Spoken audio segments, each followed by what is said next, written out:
وہ رات جب لڑکی نے درد ذہ میں آخری چیخ ماری، کمرے کی روشنی بجھ گئی اور صاحب نے دیکھا کہ پیدا ہونے والا بچہ بچہ تھا ہی نہیں۔ رات کی ہواؤں میں کچھ ایسا بھاری پن تھا جیسے قاہرہ کا آسمان خود کسی آنے والی آفت کی پیش گوئی کر رہا ہو۔ سلطان صلاح الدین ایوبی حسب معمول جیل کے قیدیوں کا جائزہ لینے نکلے، مگر انہیں کیا خبر تھی کہ آج وہ منظر دیکھنے والے تھے جسے دیکھ کر سلطنت ایوبیہ کی تاریخ ہمیشہ کے لیے بدل جائے گی۔ ایک کنواری لڑکی زنجیروں میں جکڑی، مگر اس کا پیٹ ایسے پھولا ہوا جیسے 6 ماہ کا حمل ہو۔ کوئی مرد پاس نہ آیا، کوئی نشان نہ ملا۔ پھر یہ عمل اس رات قید خانے میں پیدا ہونے والی یہ گتھی انسان کی نہیں، جنات کی دنیا کی تھی، اور آگے جو ہوا وہ کوئی تصور بھی نہیں کر سکتا تھا۔ رات کی سیاہی میں قاہرہ کی قلعے پر ایک عجیب سی خاموشی چھائی ہوئی تھی۔ سلطان صلاح الدین ایوبی حسب معمول قیدیوں کا اچانک معائنہ کرنے جیل پہنچے تو ایک اندھیرے کمرے میں ایک لرزتی ہوئی جوان لڑکی دیوار سے لگے بیٹھی تھی۔ اس کے ہاتھ زنجیروں میں تھے، مگر اس کا پیٹ کس 6 ماہ کی حاملہ عورت کی طرح ابھرا ہوا تھا۔ یہ منظر ایسا تھا کہ ایک لمحے کو سلطان کے قدم رک گئے۔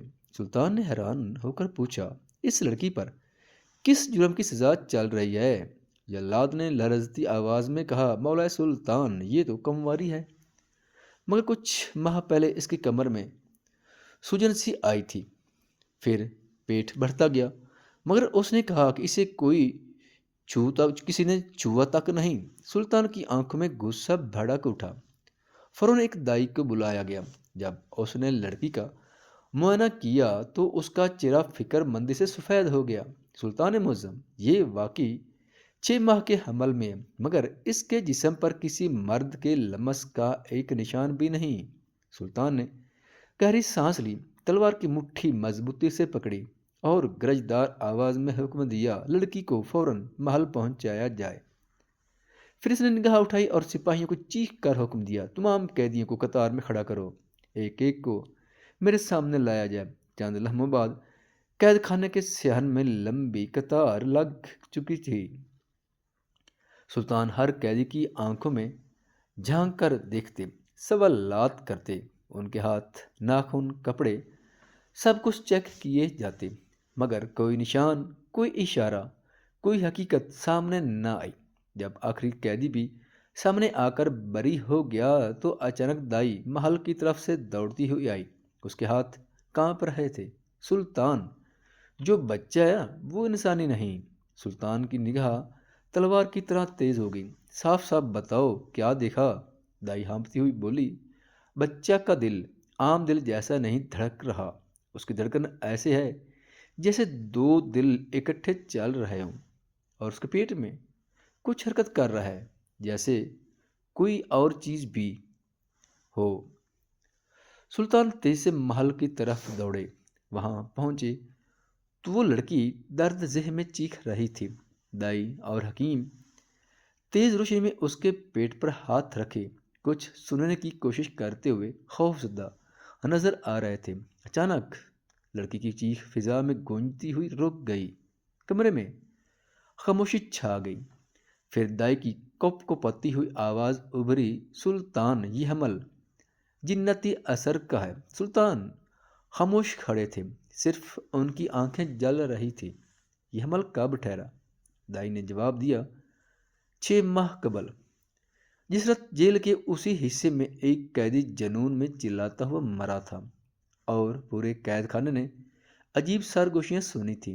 سلطان نے ساری بات سمجھ لی، یہ بچہ انسان کا نہیں، اس جن کا ہے جو اس رات یہاں آزاد ہوا تھا۔ لڑکی بے ہوش تھی، مگر اس کے پیٹ میں موجود بچہ اب بھی تیزی سے حرکت کر رہا تھا، جیسے باہر نکلنے کے لیے بے چین ہو۔ سلطان نے فوراً حکم دیا، تمام دروازے بند کر دو، مولجین قرآن کی تلاوت شروع کریں۔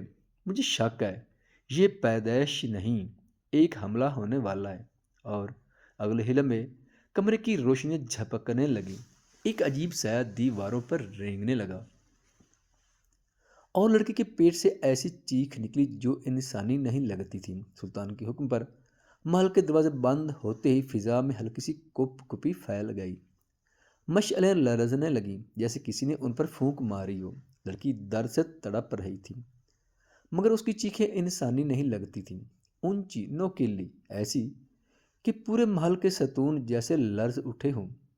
حکیم نے لرزتے ہاتھوں سے اس کے پیٹ پر ہاتھ رکھا تو اچانک اس نے چیخ مار کر اپنا ہاتھ پیچھے کھینچ لیا۔ سلطان! اندر سے کسی نے میرا ہاتھ پکڑ لیا تھا۔ فوراً 4 ماہر قاریان قرآن لے آئے اور کمرے کے چاروں کونوں پر کھڑے ہو گئے۔ جیسے تلاوت کی آواز بلند ہوئی، لڑکی کے پیٹ میں حرکت اور شدید ہو گئی۔ کھال اندر سے پھول رہی تھی، سکڑ رہی تھی، جیسے کوئی چیز جلد کے نیچے دوڑ رہی ہو۔ سلطان آگے بڑھے، یہ جن کا کھیل ہے، دائرہ بنا دو، کوئی باہر قدم نہ رکھے۔ کمرے میں بیٹھے سب لوگ اب ایک عجیب سا بوجھ محسوس کر رہے تھے۔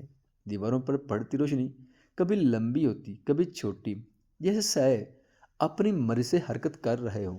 دائی نے لڑکی کو سیدھا لٹایا، مگر اسی لمحے اس کے پیٹ کی دائیں جانب ایک ابھار اوپر اٹھا، پھر بائیں طرف، پھر درمیان میں، جیسے کوئی چیز باہر آنے کے لیے راستہ ڈھونڈ رہی ہو۔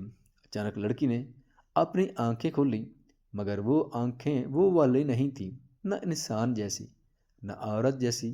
وہ آنکھیں بالکل سیاہ تھیں، پوری کی پوری، بغیر سفیدی کے، صرف گہرا کالا رنگ۔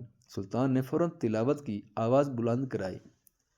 لڑکی نے سر جھٹکا، اس کا چہرہ ایک لمحے کو کسی اور کی شکل اختیار کرتا دکھائی دیا، ایک خوفناک، کسیلی، جھلسے ہوئے چہرے جیسا، پھر واپس اپنی اصل صورت پر آ گئی۔ حکیم نے کپڑے کا پردہ ہٹایا اور کہا، سلطان! بچہ باہر آ رہا ہے، مگر اس طرح نہیں جیسے آنا چاہیے۔ سب کی سانسیں روک گئی۔ لڑکی کا پیٹ آہستہ آہستہ پھٹنے لگا، جیسے اندر سے کسی نے دانت مارے ہوں۔ دائی پیچھے ہٹ گئی، قاریان قرآن کی آوازیں اونچی ہو گئیں۔ پھر ایک سیاہ دھواں پیٹ کے زخم سے باہر نکلا، اور اس دھوئیں کے اندر ایک چھوٹا سا عجیب سا وجود تیز حرکت کرتا دکھائی دیا۔ دھواں کمرے میں پھیلتے ہی مشعلیں گل ہونے لگیں، کمرے میں خوفناک سردی اترنے لگی۔ وہ وجود اچانک دھوئیں سے باہر نکلا، بچے کے سائز کا جسم، مگر ہاتھ اور پاؤں انسان کے نہیں، تیز نوکیلے، اور آنکھیں اسی طرح مکمل سیاہ۔ دائی نے خوف سے چیخ مار کر منہ ڈھانپ لیا۔ وجود سیدھا دیوار کی طرف بھاگا، مگر سلطان نے گرجدار آواز میں کہا، دائرے سے باہر نہ جانے دینا۔ جو ہی وہ وجود دائرے کے کنارے پر پہنچا، تلاوت کی آواز اس سے ٹکرائی اور وہ پیچھے اچھل کر دیوار سے آ دھمکا۔ لڑکی نیم مردہ حالت میں پڑی تھی۔ اس نے آخری بار آنکھیں کھولیں اور سرگوشی میں کہا، سلطان! یہ بچہ نہیں، یہ اس رات کی لعنت ہے۔ سلطان نے پوچھا، کس رات؟ لڑکی نے مرتے ہوئے کانپتی آواز میں کہا، وہ رات جب جیل کی تاریکی میں ایک قیدی کے ساتھ کوئی سایہ داخل ہوا تھا۔ اس نے مجھے چھوا، مگر میں ہوش میں نہیں تھی۔ وہ انسان نہیں تھا، وہ دھواں تھا، وہ آگ جیسی آنکھوں والا، اور اس کے ساتھ ہی اس کا سر ایک طرف کو جھک گیا۔ وہ جان دے چکی تھی۔ کمرے میں اب صرف وہ جنی وجود تھا جو دیوار سے چپکا ہوا ہانپ رہا تھا، لیکن اس کی ہانپنے کی آواز انسانی نہیں تھی، وہ سانپوں کی سرسراہٹ جیسی آواز نکال رہا تھا۔ سلطان نے تلوار نکالی، مگر حکیم بول اٹھا، سلطان! یہ تلوار سے نہیں مرے گا، یہ تو جن کے خون سے بنا ہے، اسے قید کرنا پڑے گا۔ قاریان نے دائرے کو مزید مضبوط کیا۔ ایک نے سورۃ یاسین کی تلاوت شروع کی تو وہ وجود کانوں کو دونوں ہاتھوں سے ڈھانپ کر چیخنے لگا۔ اس کی چیخ نے کمرے کی کھڑکیاں ہلا دیں، کمرہ لرزنے لگا، چھت سے مٹی جھڑنے لگی۔ کہیں دور محل کا ایک دروازہ زور سے بند ہوا۔ وجود اب دیوار پر چڑھنے کی کوشش کر رہا تھا۔ اس کی انگلیاں دیوار میں پیوست ہوتی جا رہی تھی، جیسے پتھر نرم ہو۔ سلطان نے حکم دیا، اسے جادوئی قید خانے میں لے جاؤ، اس سے پہلے کہ یہ کسی پاور انسان میں داخل ہو جائے، یہ کسی اور انسان میں داخل ہو جائے۔ لیکن وجود نے سلطان کی طرف دیکھا، اس کی آنکھیں چمک اٹھیں، پھر اس نے ایسی آواز نکالی جو نہ انسانی تھی نہ جانور کی، ایک کھینچتی ہوئی لمبی خوفناک آواز جیسے سب کے رونگٹے کھڑے کر دیے۔ پھر وہ ایک جھٹکے سے زمین پر آ گرا اور آہستہ آہستہ دھوئیں میں تبدیل ہونے لگا، مگر دھواں باہر نہیں جا رہا تھا بلکہ سیدھا لڑکی کی طرف بڑھنے لگا، جیسے وہ دوبارہ اسی کے جسم میں داخل ہونا چاہتا ہو۔ سلطان نے تلوار ہاتھ میں مضبوطی سے تھمی اور چیخ کر کہا، دائرہ مضبوط کرو، یہ بھی ختم نہیں ہوا۔ اور پھر ایک ایسی جنگ شروع ہونے والی تھی جو انسان اور جن کے درمیان تھی، جس کا فیصلہ صرف تلاوت کے نور اور سلطان کی تلوار کی دھار کرنے والی تھی۔ کمرے میں بڑھتا ہوا سیاہ دھواں اب لڑکی کی لاش کے بالکل اوپر منڈلاتا پھرا، پھر ہلکے ہلکے نیچے اترنے لگا، جیسے واپس اسی جسم میں داخل ہونا چاہتا ہو۔ قاریان قرآن تیزی سے تلاوت کر رہے تھے، مگر دھواں جیسے ان آوازوں کا عادی ہو چکا تھا۔ اس کی رفتار کم ہونے کی بجائے تیز ہوتی جا رہی تھی۔ سلطان نے تلوار آگے بڑھائی، مگر فوراً حکیم نے چیخ کر کہا، سلطان، اگر دھواں اس کے جسم میں داخل ہو گیا تو یہ وجود پہلے سے 10 گنا طاقتور ہو جائے گا۔ یہ سنتے ہی سلطان نے اپنے ہاتھ سے مشعل اٹھائی اور دھوئیں کی طرف پھینک دی۔ جیسے ہی آگ دھوئیں سے ٹکرائی، ایک خوفناک دھماکہ ہوا، دھواں بکھر کر دیواروں سے ٹکرا گیا اور لمحے بھر کے لیے کمرہ آگ کے شعلوں سے روشن ہو اٹھا۔ مگر یہ راحت زیادہ دیر نہ رہی۔ آگ بجھتے ہی دھواں سمٹ کر دوبارہ ایک ہی جگہ جمع ہونے لگا اور لمحوں میں وہ وجود دوبارہ ایک شکل اختیار کرنے لگا۔ اب وہ پہلے سے کہیں بڑا، لمبا اور زیادہ وحشی دکھائی دے رہا تھا۔ اس کے ہاتھ پنجوں کی طرح تیز، آنکھیں سرخ اور جسم دھوئیں اور گوشت کا عجیب امتزاج۔ اپنی گرجدار چیخ کے ساتھ وہ سیدھا قاریان کی طرف لپکا۔ ایک قاری زمین پر گر پڑا، اس کا ہاتھ وجود کے چھونے سے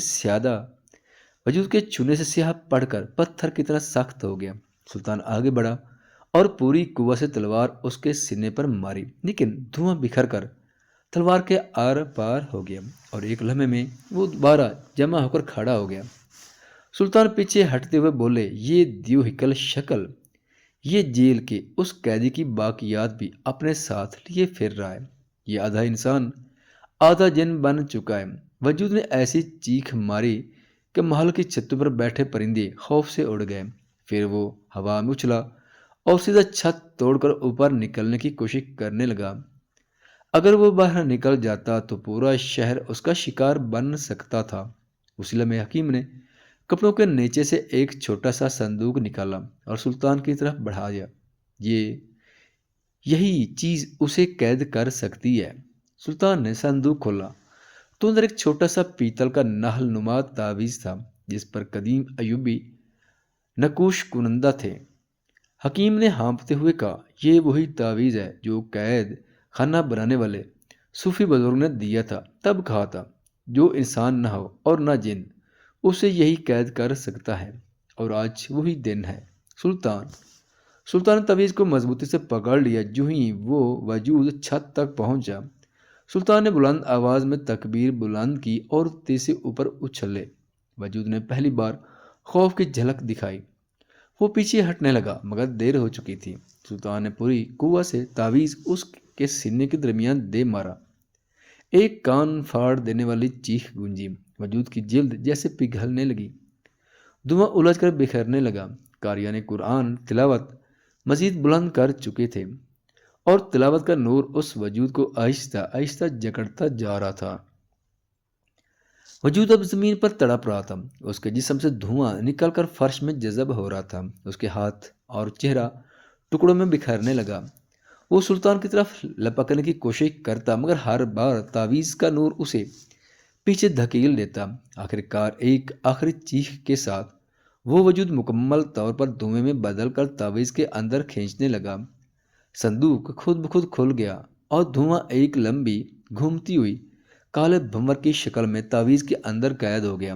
صندوق بند ہوتے ہی کمرہ اچانک مکمل خاموش ہو گیا۔ مشعلیں سیدھی کھڑی ہو گئیں، تلاوت کی آواز معمول پر آ گئی۔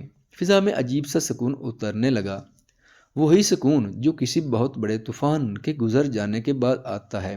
سلطان نے گہری سانس لی، تلوار نیچے رکھی اور حکیم کی طرف دیکھا۔ اس تعویذ کو کہاں رکھا جائے؟ حکیم نے جھکتے ہوئے کہا، مولا سلطان، اسے وہاں بند کرنا ہوگا جہاں انسانوں کی رسائی نہ ہو، گلے کے اس قدیم حصے میں جہاں صوفی بزرگ خود عبادت کرتے تھے۔ سلطان نے سر ہلایا اور اس لڑکی کی تدفین شاہی احترام سے، سلطان کیونکہ وہ جن کی نہیں مظلوم انسان تھی۔ اگلے دن فجر کے وقت قلعت کا سب سے پرانا دروازہ کھولا گیا۔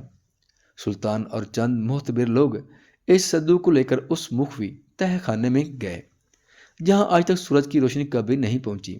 وہاں صندوق کو زنجیروں سے باندھ کر ایک پتھر کے محراب میں بند کر دیا گیا اور اس محراب پر ایت الکرسی کندہ کر دی گئی۔ لوگوں میں خبر پھیلا دی گئی کہ ایک خطرناک سایہ جیل میں تھا جسے سلطان نے شکست دے دی، لیکن صرف چند لوگ ہی جانتے تھے کہ وہ وجود مکمل طور پر ختم نہیں ہوا، وہ صرف قید ہوا۔ قلعے کی سب سے گہری تہہ میں آج بھی رات کے وقت کبھی کبھی ایک مدھم سی سرگوشی سنائی دیتی ہے، ایسی سرگوشی جیسے کوئی بند قید سے باہر آنے کا راستہ تلاش کر رہا ہو۔ سلطان نے تعویذ پر آخری نظر ڈالی اور کہا، یہ قید رہے گا جب تک ایوبی تخت قائم ہے، اور پھر دروازہ ہمیشہ کے لیے بند کر دیا گیا۔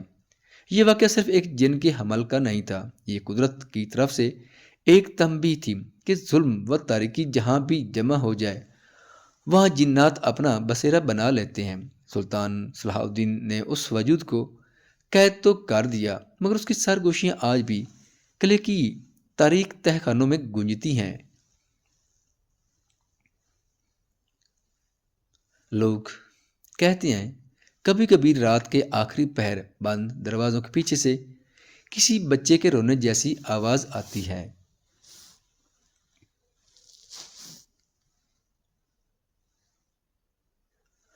مگر وہ بچہ نہیں ہوتا، وہ وہی قید شدہ سایہ ہے اپنے وارث کی تلاش میں۔ اگر آپ کو یہ خوفناک حقیقت پسند آئی تو ویڈیو کو لائک کریں، کمنٹ کریں، اور مزید سنسنی خیز تاریخی داستانوں کے لیے ہمارے چینل کو سبسکرائب ضرور کریں۔